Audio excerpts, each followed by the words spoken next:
Some say that history always repeats itself, and I think we all know that that's simply not true. But there are aspects of history that keeps coming back, and that does play into the discussion that we're about to have for the coming hour and a half about the future of market liberalization at the EU level. I think it can be summed up pretty much in one phrase: never waste a good crisis. Most people would say that the last decade have been pretty rough on the European Union, a series of limps and hardships and disasters that has laid the ground for the centralist, some would say federalist, counter-push that we see both from the European Commission with the social pillar, to name one example, and the rallying cry from Emmanuel Macron that more Europe is the answer to just about any question asked, to name another. In that light, I think we should remind ourselves that in the early 1980s, there were similar deep concerns for the future of European corporations, but concerns that were met by a very different kind of response. Between 1979 and 1984, one question dominated the rather dysfunctional work at the European Council: the BBC, the British budgetary question, also known as the bloody British question, as it was called in the European institutions. Several years of combined economical and political hardship spurred the Commission to make a choice about the course of action, and at that point, the choice was to focus their efforts on adding proper value to the citizens of Europe by reforming the common market. The Single European Act was a reform that may have been less than perfect, but it was still founded on some sound economic reasoning: to restructure European industry and to complete the internal market by primarily removing non-tariff trade barriers. Had it not been for that choice, the single market would not have turned 25 years this year, an event I do think worth celebrating. Now, the BBC of today, or Brexit, had propelled a fresh round of debate on where the European Union should head and what it should be. There is nothing like 100 million hole in the budget to finally push the long-due debate on hard priorities to the very fore at a time when we are yet again at a fundamental crossroad. And rather than looking back, we should be able to agree that the single market was not completed by the time that the Maastricht Treaty was conceived. Much remains to be done to remove barriers to trade.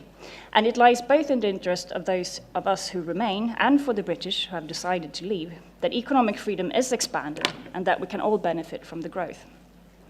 Right now, there is a unique window of opportunity to challenge the status quo of European integration and to push for a more Hayekian response to the future ahead. Of course, if the general view is that this is a system that simply cannot be reformed, we can basically call it a day and have this the shortest session of this program. But if we try to be a tad more optimistic and agree to work with what we have, there is actually quite a few old ideas that could be worthwhile to discuss anew. Margaret Thatcher accepted the European Union as long as it consisted of sovereign states cooperating for mutual economic gain, mirroring several of the themes that Hayek proposed in his classical essay, The Economic Conditions of Interstate Federalism. This federalism differed, of course, quite substantially from the one proposed today that stresses harmonization of tax rules, a minister of finance for the Eurogroup, etc. Hayek's idea for an economic union was based on negative integration, fixed on what we today call the four freedoms, rather than on active economic and regulatory policy on the federal level, resulting in more decentralization and institutional competition, not less. As Federico Ottavio Rejo concludes in his excellent paper on the true meaning of federalism, the Treaty of Rome is perfectly aligned with these ideals, especially so after the Commission was given powers of competition policy and the principle of mutual recognition was properly enshrined in EU law. At the same time, it is fair to say that very little of Hayek's vision remains today. By and large, the principle of mutual recognition has been complemented or replaced by harmonization and re-regulation at the EU level. The fact that the member states of the EU seem to be uniformly, more or less, marching to ever more welfare statism obviously also provides a huge stumble block for those of us who wish that a union can be used as an instrument to expand freedom rather than restricting it. The question is it possible for a part intergovernmental, part supranational structure to be anything but the sum of its members? I have personally not yet given up hope, that we could both protect the single market from being renationalized and bogged down by ever new regulation, while at the same time work to ensure that European integration does not remain an open-ended affair. But for that to happen, something has to change. If federalism in the classical liberal sense was about transferring a limited number of clearly defined functions to a central authority, reserving all other forms of government to lower levels of government, then the present logic has been to an ever greater degree blur the lines of responsibility. For too long, governments have used supranational institutions to free themselves from constitutional restraints rather than to guard the national prerogatives. And in economic matters, the EU has also become more and more intrusive, going so far as to practice oversight and co-management of national budgets to an extent unheard of in any proper federal system. Against this background, at least two alternative viewpoints can be argued for the future. Either we pursue the path that the Prime Minister of the Netherlands, Mark Rutte, proposed in his speech in Berlin a couple of weeks ago, to go back to basics and simply insist that a deal is a deal. Maybe, he argued in his speech, maybe we don't need to add anything at all. Maybe all we need to do is to quit accepting that not complying with the Stability and Growth Pact is now the norm. By doing so, the core ideals of the Union as a pro-market project would be at least in better correspondence with the sum of its members. In his speech, Mark Rutte made two suggestions that would push back control from the institutions and put more pressure on the member states to conform to responsible economic management.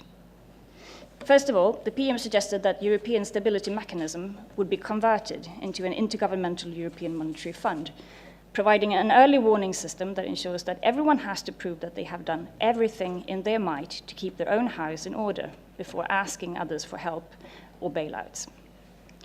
Secondly, he proposed that the EU budget should be used to encourage member states to reform and modernize their economies by introducing a mechanism that links support from the structural and cohesion funds to the member states' reform efforts.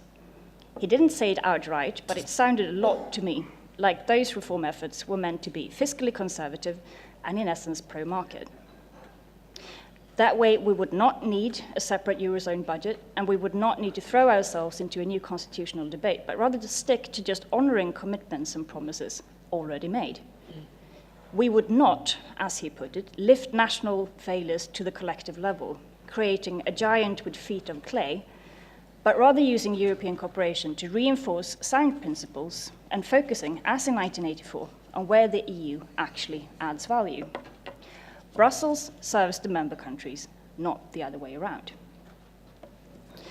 The other view is, of course, the opposite, that the present development towards statism, centralization, and ever more harmonization is the inevitable result of a fundamental institutional flaw.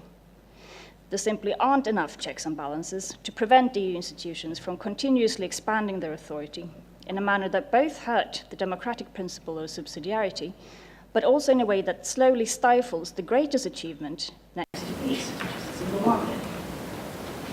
To achieve a cooperation that leads to decentralization, to the principle of mutual recognition being reinstated, and institutional competition, back to basics may not be enough. Treaty reform is unavoidable if we are to achieve a structure that works for the well-being of the European marketplace and her citizens and customers, and not against it. So, the task here today is for this eminent panel to try to illuminate three very big but interconnected questions. First of all, to what extent can an organization like the EU be classically liberal? Secondly, how should the priorities in a European cooperation be mirrored in the common EU budget presently being discussed? And how are these reflected in the discussions had, not least in this House? And finally, what are the most important steps ahead to expand economic freedom in the EU? We can't expect the British budgetary question to help us check our premises over and over again in the times to come. But we can make good use of the opportunity given to us to argue for radical pro-market reform. And I hope that you and the audience will join us in this. So please raise your hand after the panel is done. And you can comment on what I've said. Thank you very much.